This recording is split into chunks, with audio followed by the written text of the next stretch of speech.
Hello everyone, welcome to yet another episode, and in today's video we'll be looking at a pair of single monk straps from Yearn Shoemaker. Coming up.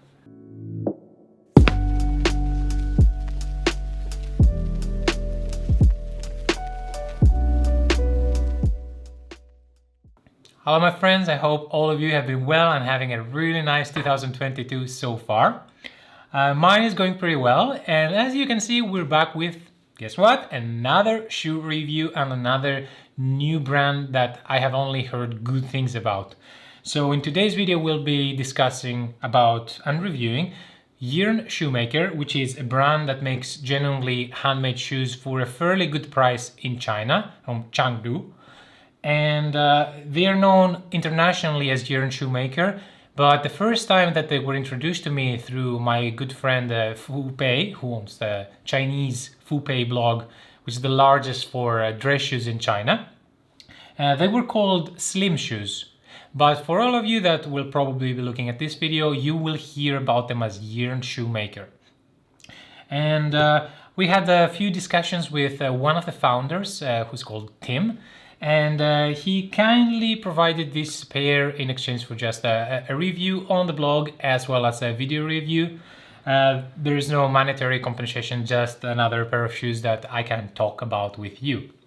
I don't know that much about them other than their about page, which is essentially that Phoenix, one of the co-founders now, the three co-founders, he was pretty much living in the UK, and he got immersed in this culture of visiting Northampton, which is very famous for their shoemaking. And in the end, he was very interested in classical shoes and wanted to showcase the emergence and the skill that actual Chinese artisans have. Now, for the past few years, Asia, and very specifically, countries like Indonesia, Vietnam, and of course China and Singapore have been making really good high-end shoes. This might be a bit controversial for some because they associate something made in a country like China or, for example, India with lower quality.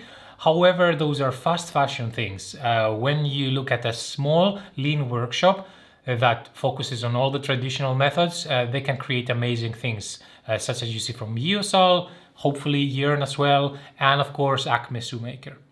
So today we will be looking at a pair of single monk straps in sort of like a dark brown hand-dyed patina that will surprise you with its cost, and we'll be looking at how good they are for the price and if it's worth your money and what's the sizing and everything we do every time here on the channel.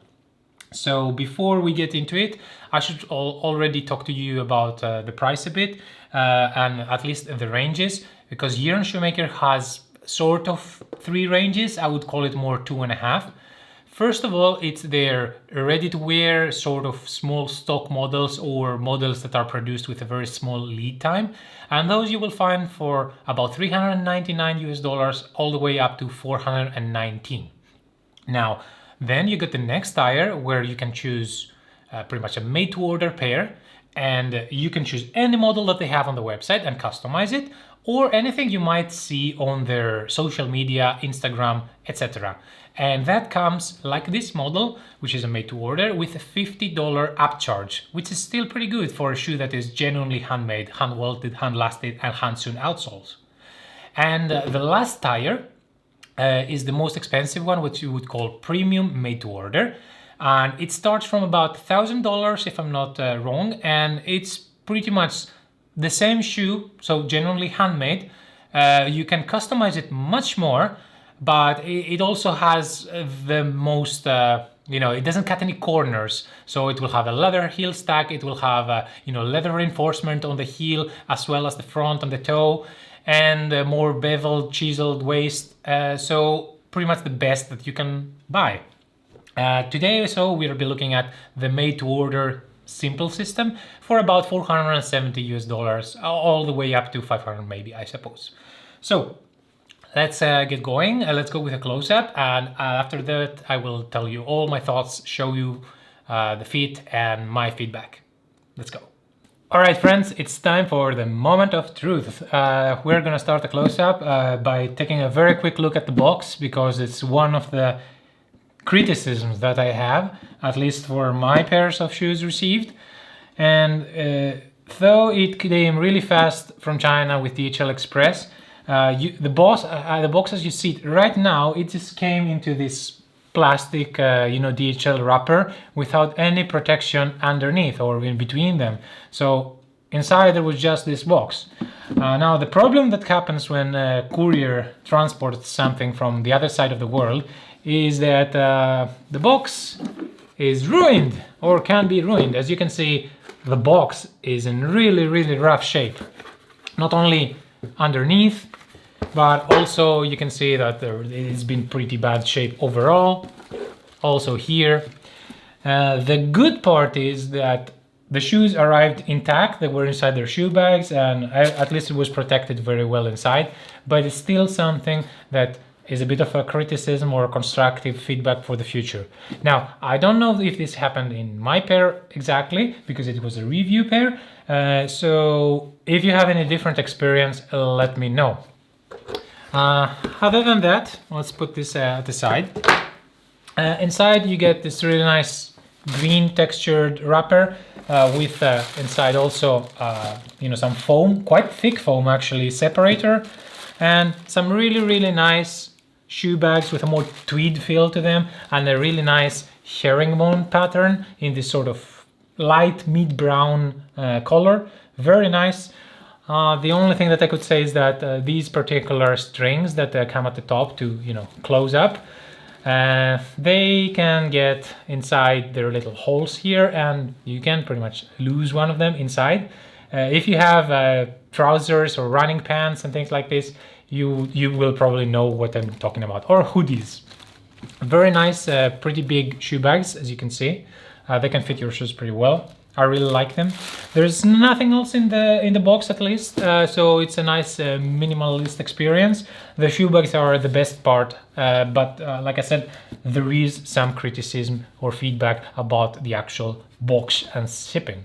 But let's move on. Moving on to the actual reason that you're here, which is these shoes, and you can immediately see that they're quite striking and unique in appearance.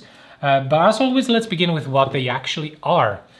So first of all, this is a monkstrap shoe, and it's very easy to distinguish by the strap that goes over the tongue area of the shoe and just uses one fastener or multiple fasteners in order to close and keep your foot in place. This particular one is a single monk strap because it only has one buckle. If it has two, it's a double monk strap. If it has three or more, it's an idiotic monk strap. So moving on, what makes this a pretty unique single monk strap? First of all, single monk straps are quite underrated because everybody favors the double version. And I think that single ones are actually a bit more formal overall, and since they are a bit rarer, they are quite nicer to look at most of the time. And they're not, such a fashion statement anymore. And the most unique piece of this particular model is that usually monk straps, single monk straps or double monk straps come with either a cap toe, or for single ones, they just have a plain toe. So there's nothing, there's no broguing, there's no stitching, there's nothing there. This particular one, as you can see, it has an apron. So you would call it a Norwegian apron, you can call it as you wish in your own country. And as well, there is what I would call a split here. It's fairly invisible because all of this, including the apron, is skin stitched. So it's stitched underneath, and you can see the small bumps, hopefully on the leather, like here. You can see the bumps because the leather is sewn underneath, right? And it creates a really nice visible appearance. You're very familiar with this type of split. I've done things like Petro and Claymore. I've also done, I think my Misiu the split-toe derbies have a similar split. I think it creates a really nice visual difference compared to the visible stitches that you get in most shoes, and a much cleaner appearance. And that's about the just the shape of the shoe. On the back, of course, you get a back seam. There is a small element that when you wear the shoes, nobody cares and nobody will see, but there is a small stitch that begins here, as you can see, and goes all the way back from the other side, like up to here. I don't understand its purpose. It's a little visually unappealing to my eye, but in the end, nobody cares. Maybe you like it, maybe you don't. I would have preferred if it ended up at the seam here, but maybe it plays a structural difference or like structural role that I'm not familiar with. Overall, the stitching is really nice, especially the skin stitched version is quite nice at the split, and here as well. I think the work is pretty good. Stitching overall along the shoe is also very, very consistent. And then you look at the profile. The profile is also very, very, very modern. This is one thing that you will notice from shoes originating from Asia these days, high-end shoes. They have a very, very low profile, as you can see, very structured sides, and a very sudden drop, especially at the front. And they seem to favor these type of lasts that are more square or chiseled, which is exactly up my alley. I really love soft square lasts. This particular one is called, I think, the Y07, and it's it's obviously soft square, as you can see from the bottom as well. Quite a blunt one actually, so it is a bit wider than I'm used to. I could maybe see it being a bit more, narrow instead of wider, but overall I think that this is an aesthetically pleasing shoe, especially for this model. It also accentuates the split at the front, the stitch at the front. And that is pretty much everything when it comes to the actual shoe, other than the leather, which right now I forgot the tannery, but I will have it in the comments and the written article. It looks pretty good. It's very smooth. It reminds me of Septième Largeur when it comes to how smooth it is, but it probably has quite a lot of wax in it. And remember that this is, I think, crust calf, because they do a hand-painted dark brown patina on them. And at the bottom, you have a single leather sole. As you can see, it does have a bevel, at least for the made to order at this price, but it's pretty good. There's no real fiddleback. There's more of a round, a round small one that it doesn't really matter at this point, but it's great and it's easier to resole as well. There are a few tags at the front, which is a trend that I see quite a lot lately. In retrospective, I would probably put also metal toe tips, as I always do. Everything is quite smooth. You can feel some of the bumps of the hand-sewn outsole, which is actually pretty cool, and more on that later. There are lesser tags at the sole point than I'm sort of used to, but it doesn't really matter because the most important parts are underneath in the places that you cannot see. One criticism I also had was that some of the nails were not hammered in entirely. I mean, like, you could run your finger and you can feel it a bit rougher. That's nothing. I mean, I could even take a hammer and just hammer it in. But something to just, make a note of.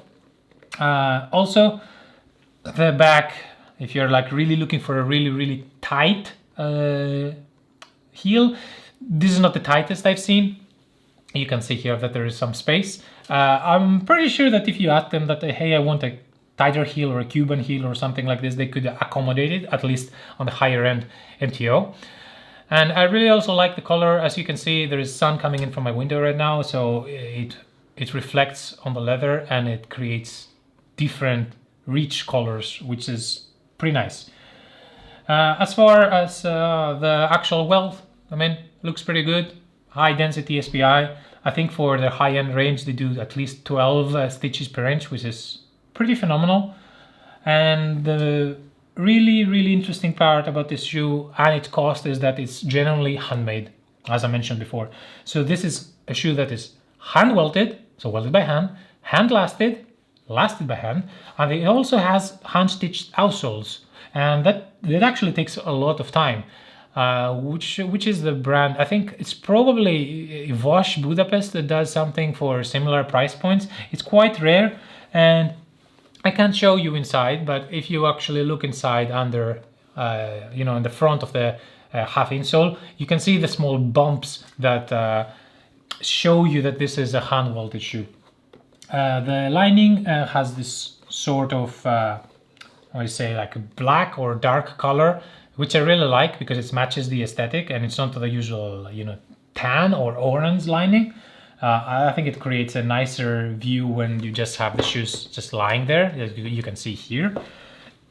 One also things that I noticed was that the buckle was a little stiff, and it took a bit of effort to open it up, and it only has one, as you can see here maybe, it only has one hole. That's not a problem. I mean, you can punch another hole if you really want to, but overall it is a little bigger than usual because it's a single monk strap.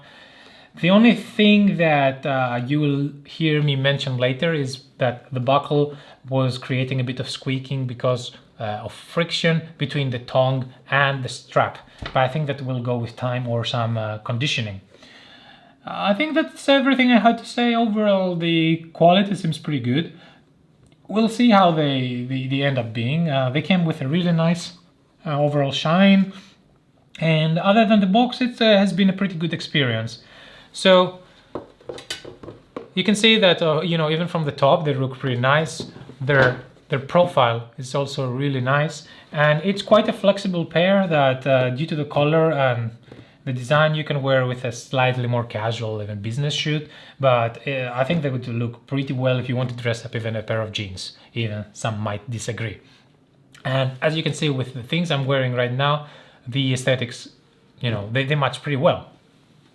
So nice texture, nothing wrong that I can find for this price point. I really enjoy how different they are, and I hope to get some mileage out of them and see if they're as good as they look right now. So let's move on. And that concludes our close-up, which I hope is helpful for you to try, understand, and see small details of each model that it's not possible to show you from this angle, like so far away, and generally to showcase to you this particular model, which is quite unique or rare when it comes at least to monk straps, because it has a skin stitched apron and split toe at the front, plus it's a single monk strap, which in my opinion is very underrated. In fact, one of the reasons that I chose this is because I really love monk straps, and now that all their fame has died down a bit from the last 10 years, I think it's a good time to start collecting them again.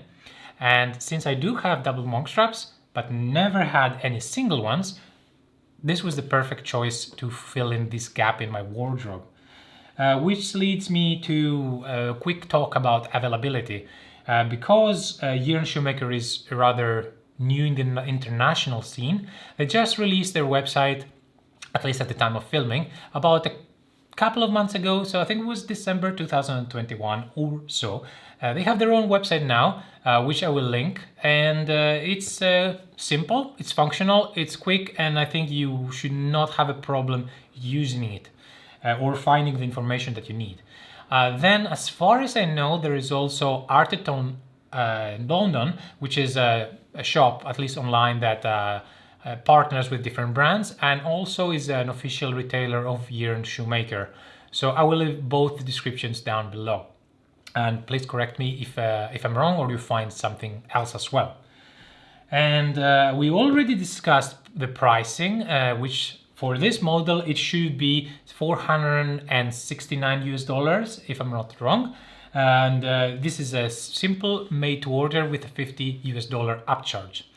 I should also mention for those of you that are outside the EU, possibly, maybe like Canada or in the EU, that if you buy from, for example, China, there might be import taxes or duties. For example, in this model, I had to pay about 70 euros, which is 85 US dollars. So bear that in mind if you're in a country that usually you have to pay import taxes or duties. It might be an additional cost. As far as shipping, it was really quick. They shipped with DHL Express, which I know and love. It was very quick. and I could also use their platform to pay the duties automatically online without any problem. So that was perfect. And the most important thing that we have to talk about now is fit and sizing. Now, for those veterans of the channel, you already know what I'm going to say, but like in most of my shoes that fit regularly, I'm a UK 8 or a US 9D. And for bigger shoes, I size down half.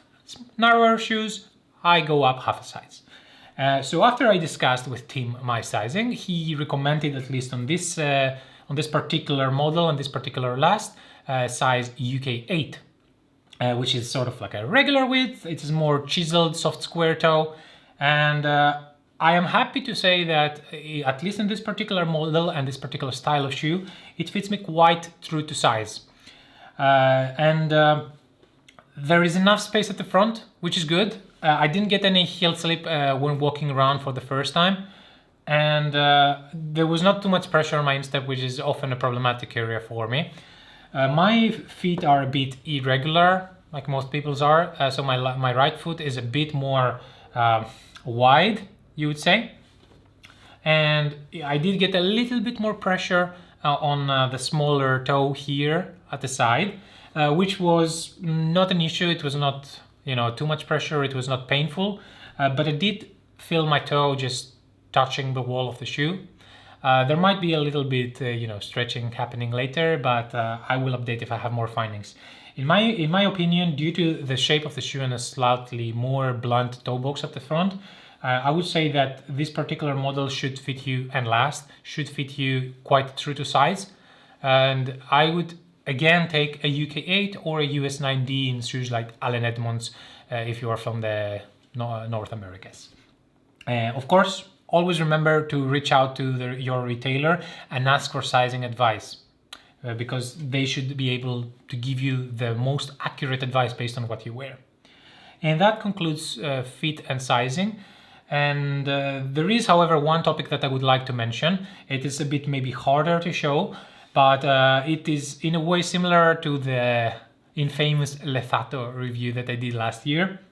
So the moment I put them on, there was a slight issue with squeaking. For the first time I tried them on, I didn't pay too much attention because I wanted to spend more time with the shoes first. And today, when I also tried them again, I had the same issue in both shoes. So the next step for me was to track, where does this squeaking come from? Does it come from the front? Does it come from the side? And it turns out that the squeaking comes from here, from the strap, or the strap and the tongue. So when I had the strap open and was fitting my shoes, putting my feet in size, there was nothing. However, when I fastened the strap, and I started to notice the squeaking when I was moving my foot like this. And for me, that it is not so bad, at least in this particular model. However, I do think that it is because of the strap and the tongue like grinding each other, and because they are quite polished, so they create some friction, and this friction creates this squeaking noise.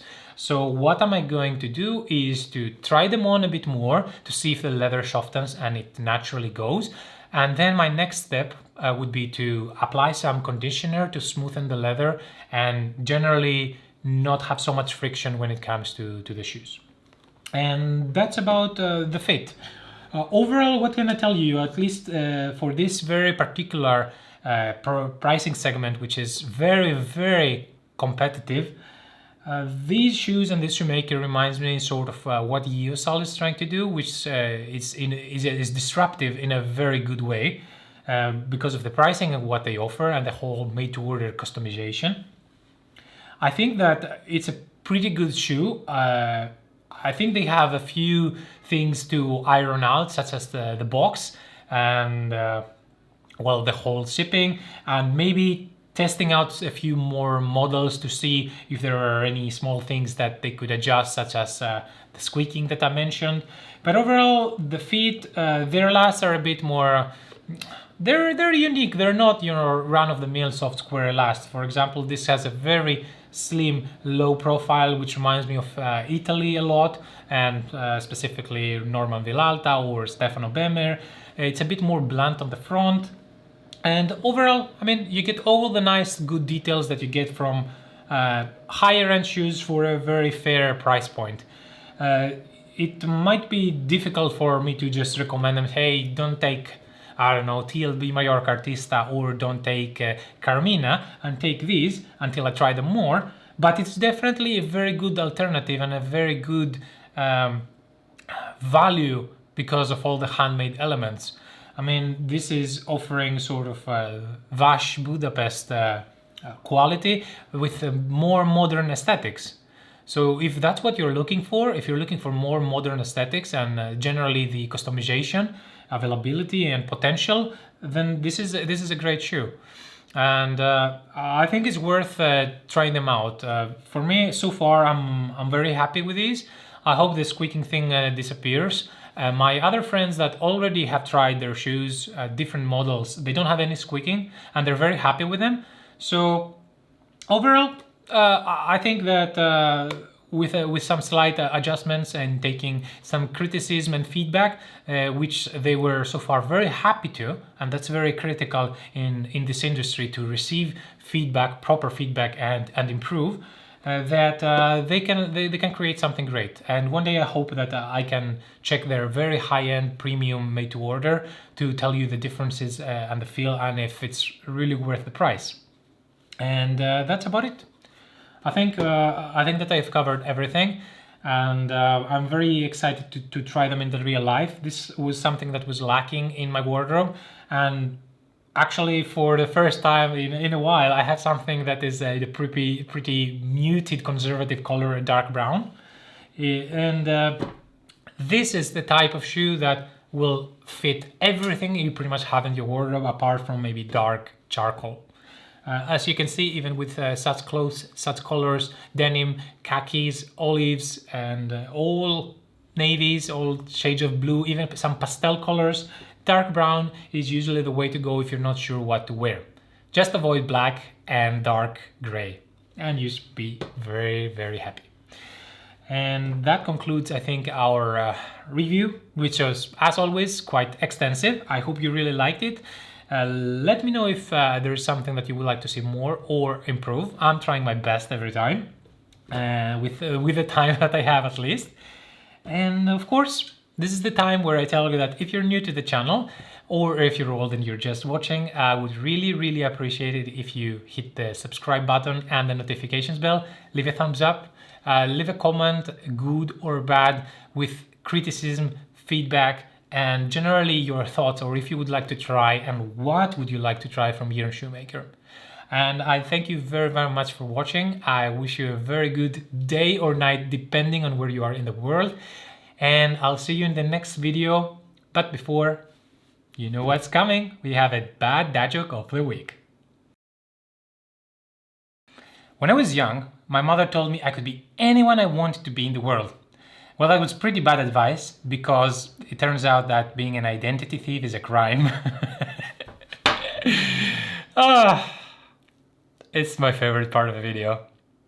Thanks everyone for watching. Take care, and I'll see you in the next one. Bye.